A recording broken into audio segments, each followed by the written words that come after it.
Overall, I love the truck, right? The technology in it, the speed that it may get me in trouble at some point. As long as you're not doing, I would say, over 100 miles a day, it's probably an easy no-brainer to go with an electric truck. If you're one that pulls a boat and goes 3, 4, 5 hours away, it may not be the right vehicle for those kind of hauls. This is Middle Tennessee Electric's Plugged In podcast. This podcast focuses on the world of electric vehicles.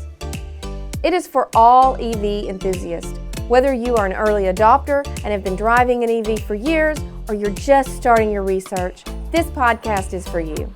Hello, I'm Brandon Wagner. And I'm Amy Byers, and welcome to MTE's Plugged In podcast. Today we have two guests with us. First is TJ Lewis, who is an IT manager for a local healthcare company, and Lee Moore, who is a IT systems administrator for a healthcare company. So some similarities there, but the similarities don't stop with the love for IT. You both have a few other things in common. First, you're both members of the EV Car Club, which is great. But also, you have just recently joined the EV family with your purchase of a new Ford F-150 Lightning. So we're going to talk about the Lightning today, so that's going to be a lot of fun. So before we get started, I would like for each of you to tell us just a little bit about yourself. So TJ, we'll start with you. TJ Lewis, grew up in Franklin, Tennessee, went to college at Western Kentucky University. Spent most of my career in Birmingham, Alabama, but recently moved back up here to be closer to family. Oh, great. And Lee, what about you? Yep, Lee Moore, 42 years old. Happily married, father of two little girls, Emily and Audrey. I've lived in Murfreesboro for about 20 years, and went to Tennessee Tech and working for a large national healthcare corporation in IT, and am enjoying the EV lifestyle. Well, I guess it's safe to say you both are kind of techie people, being in IT. Definitely. You're always going to want the latest and greatest. So that is a good fit, I guess, for the EV lifestyle. Before we get into the Lightning, which is going to be the focus, I do want to know from each of y'all, we'll kind of tag team this a little bit, but I'd like to know from each of you why you decided to purchase an EV. Like, what was your thought process and how you came to that decision that, I think that we could fit an EV in our lifestyle. I'll start with you. Yeah, so I would say the ability to charge at home, not to have to go find a gas station or charge before going, or fill up the car before going home. The whole aspect of fuel cost, right? I mean, we were over $5 a gallon there for a little bit. To be able to charge at the house is a big incentive. I think to fill up my truck, I can do it for about $14 right now from zero. I won't ever get to zero, so in my old Silverados, gas powered, $70, $80. Yeah. So, what about you, Lee? I feel like Tesla had made the EV cool, so I was definitely interested in the new technology and the idea of an EV. The being able to charge at home again is huge. Not ever having to worry about gas price, especially it drives it home when gas prices are high, but not having to worry about going around trying to find the cheapest gas. And just the performance of an EV just really piqued my interest. So why then did you pick the Ford F-150 Lightning? What brought you to the truck? For me personally, I wanted a truck for my next vehicle. I came from a small sedan. Living in the suburbs, you just have a need for Home Depot, clothes runs, whatever. So I knew that truck was going to be next for me. And Ford had announced they were going to be offering an EV F-150, the F-150, the best-selling truck in the world. It had to be pretty decent, I thought. So those two combined really got me excited. And then when they announced the price was really good. You know, their initial price was starting under $40,000. So that is a very reasonable price for a full-size EV truck. So with all that said, I was anxiously awaiting the announcement and jumped in as soon as I could. What about you? Yeah, so for me, having a truck, just like Lee was talking about, it's fantastic for going to get mulch or making the Lowe's trips, right? It's definitely needed. I made the mistake of buying my first truck back in 2015 and then tried to go back to an SUV, and putting pine straw in the back of a SUV is not a fun experience. So when Ford announced that the Lightning was coming, that it was going to be an EV truck, I was like, hey, that works perfectly. Be able to haul the stuff that I need to from a home. I'm not a trucker. I'm not going to have a 10,000-pound boat or anything on the back of it by any means. But just not to have the inside of your car dirty from the mulch, the pine straw, whatever it is. I'm curious, before I get to this next question, just what was your EV experience before you decided the Lightning? Because one thing that's unique about buying now, you can test drive Teslas or a variety of different cars. You made a purchase really early, and I'm assuming you had zero experience behind the wheel of an F-150. I don't know about you, TJ, but I'm curious to hear your experience and how that was a hurdle maybe, or maybe it was just not even a consideration. I mean, I had ridden in others F-150s, you know, internal combustion F-150s. So I had a feeling for the size and I guess the ride, although I feel like the Lightning probably rides a little bit differently than the normal ones. But yeah, I had no EV experience as far as riding or driving an EV before. So that was kind of a blind faith kind of thing for me, is jumping in.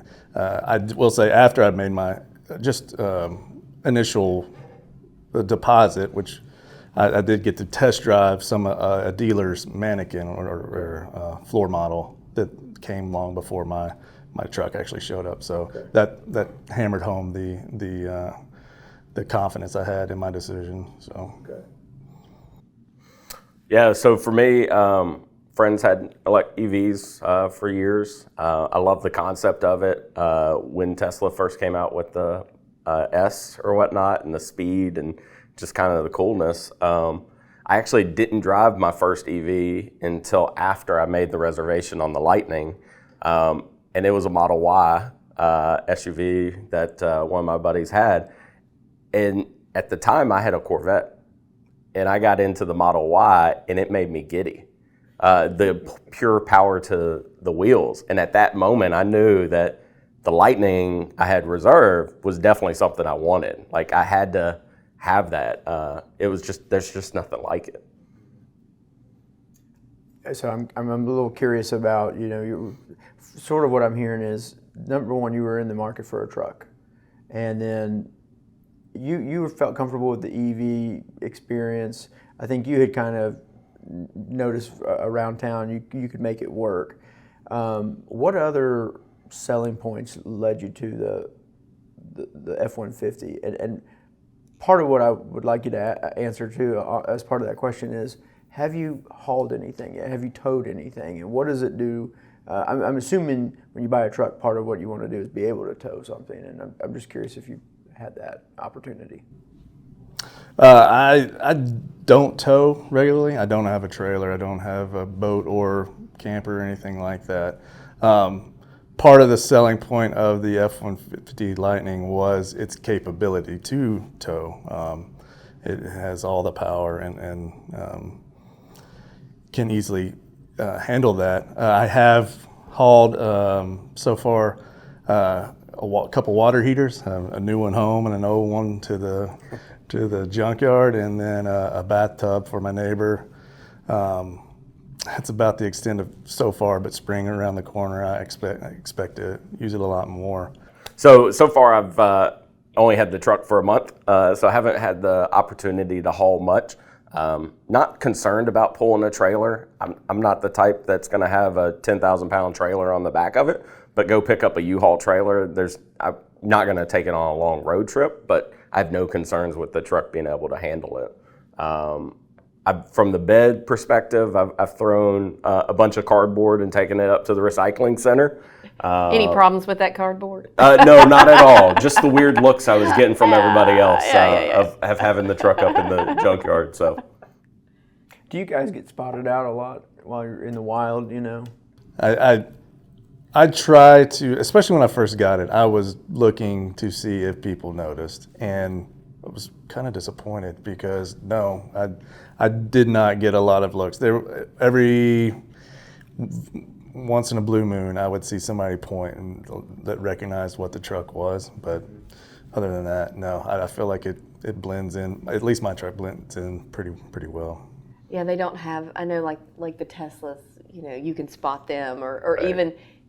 even all the new models that we've got. They all have kind of a sleek, a certain look to them. But the trucks, like you said, it just kind of blends in.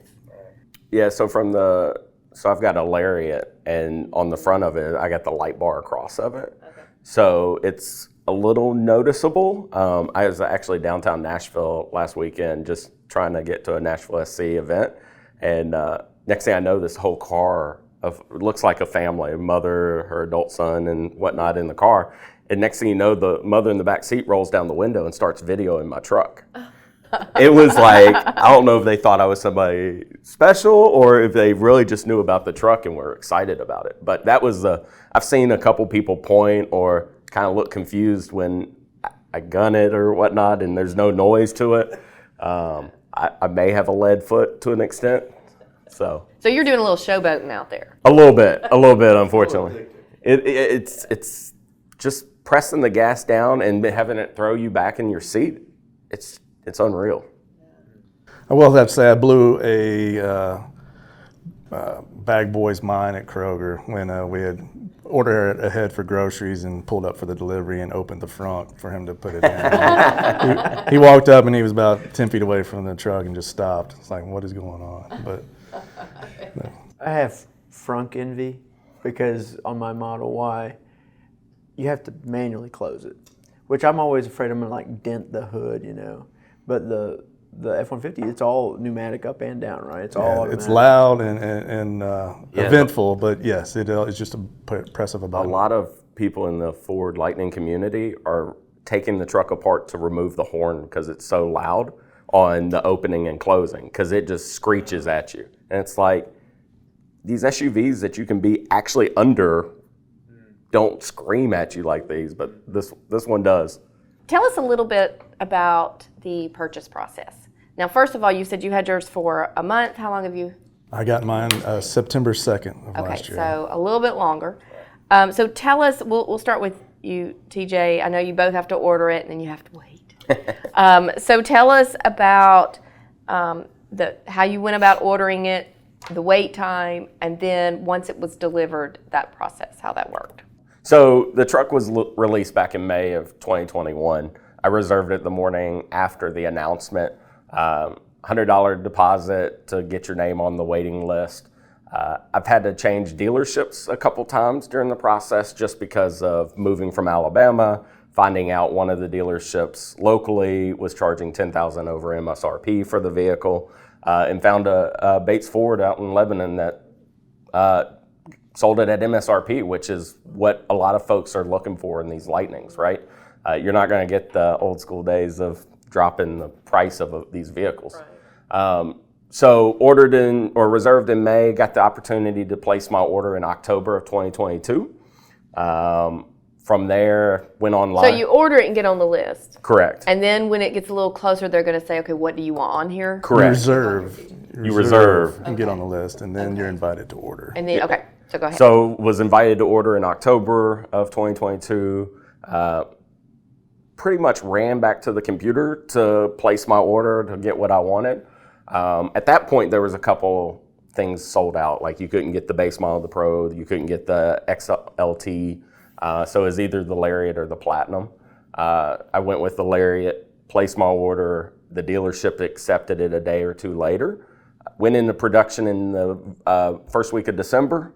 Was shipped the last week of December. Showed up at the dealership January 19th, and I purchased it on January 20th. So So you reserved it in 2021.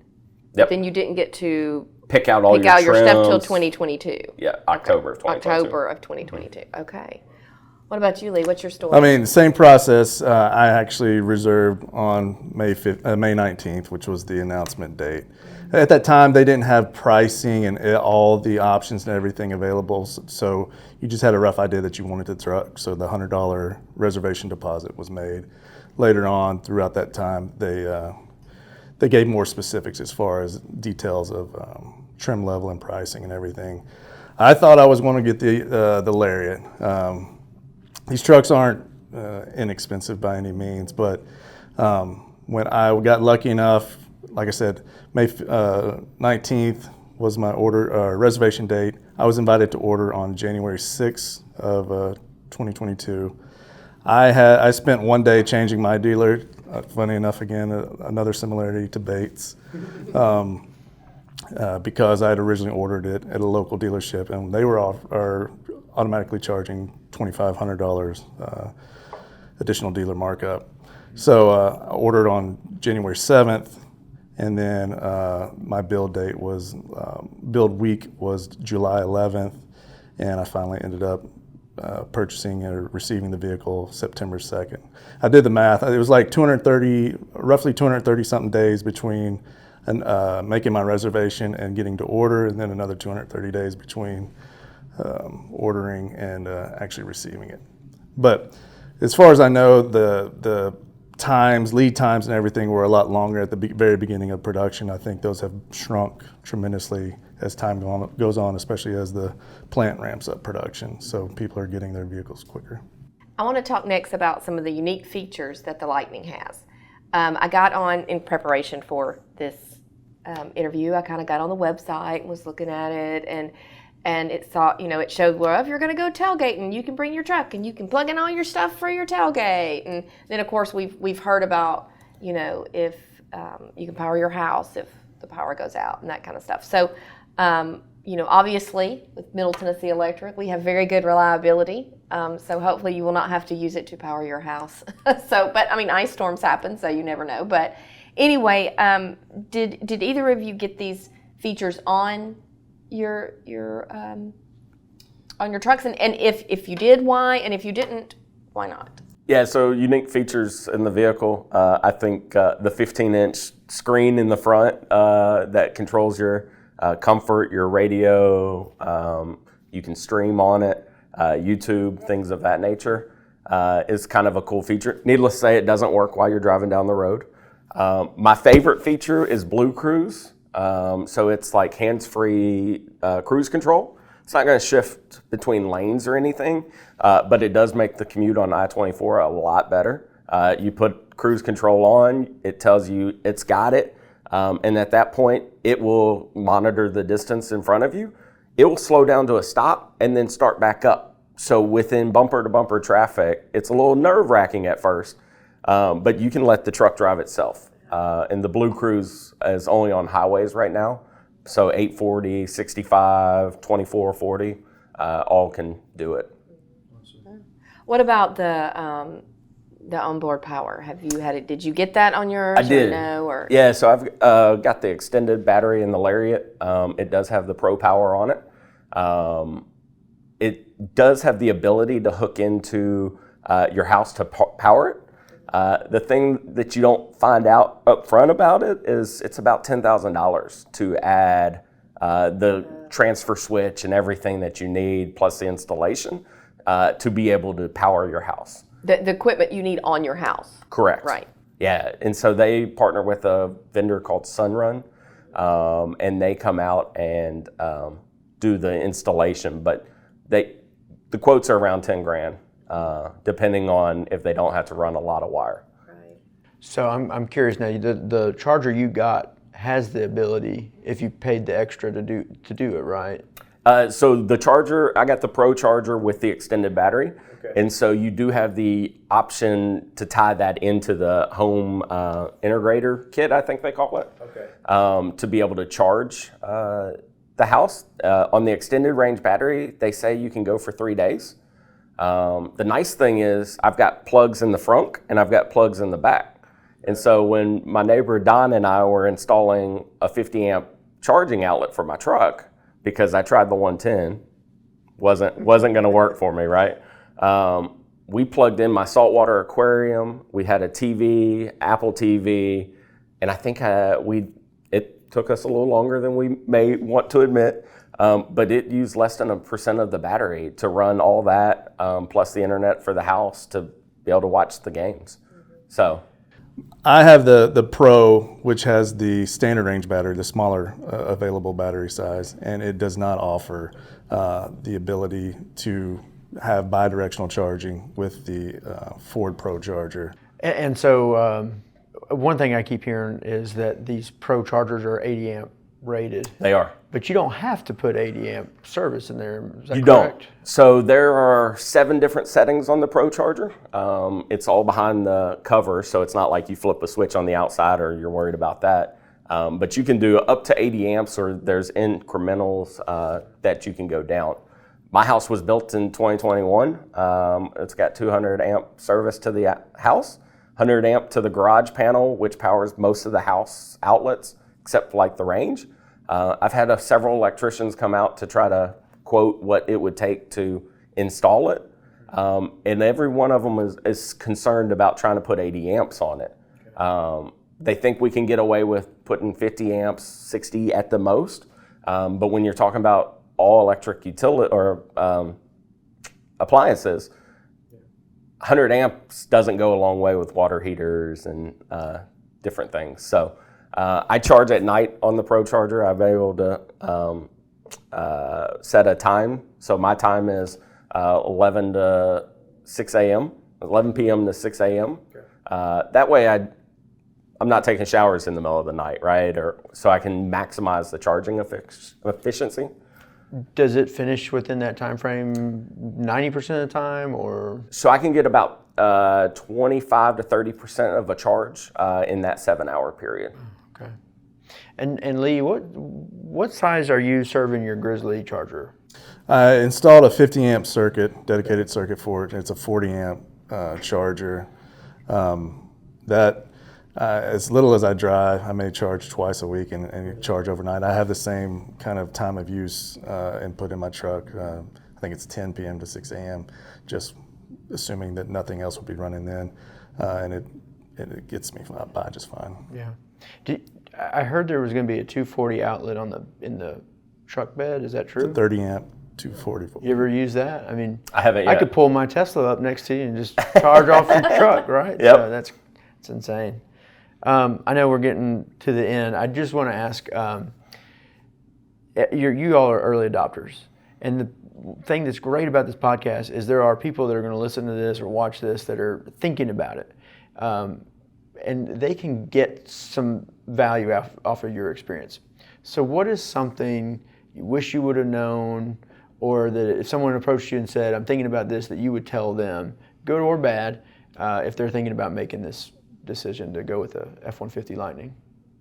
So overall, I love the truck, right? The technology in it, the speed that it may get me in trouble at some point. Absolutely love it. Understanding how to convert from MPG in your vehicle and how much range you're going to have is a little tough. As long as you're not doing, I would say, over 100 miles a day, it's probably an easy no-brainer to go with an electric truck.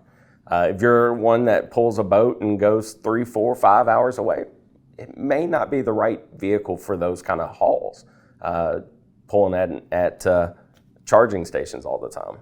But I love the truck around town, going over anywhere in Nashville. I haven't made a long commute yet, but definitely plan to try to take it down to Memphis and see what the range is. Highway speeds, you do lose a lot of range in these vehicles. I think Ford says you should be able to, in the extended range, get 320 miles on a charge, full charge. I'm thinking maybe between 200 to 250 with highway speeds. So you lose a lot, especially the higher speed you go on the interstate.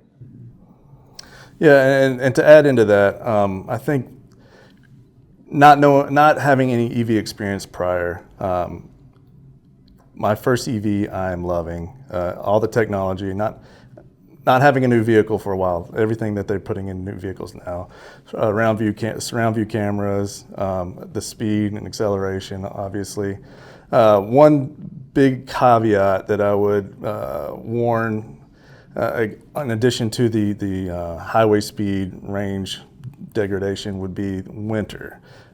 Using the heater in the truck, it uses a resistive element heater, which draws a lot of electricity and can really chew up a lot of your battery percentage when trying to keep a really warm cab in the winter. That was one thing I didn't realize before getting an EV. Well, I want to thank you both for coming today and talking with us. This has been very, very informative, and I know everybody's going to love hearing about your experiences and learning from your experiences. I know we have some Car Cub events coming up this year, so hopefully y'all will be there with your trucks and people can talk to you, maybe ask you some more questions. So for more information on MTE's Drive EV programs or the EV Car Club, you can visit driveev.com or email us at evcarclub@mte.com. Until next time, plug in, power up, and drive safe.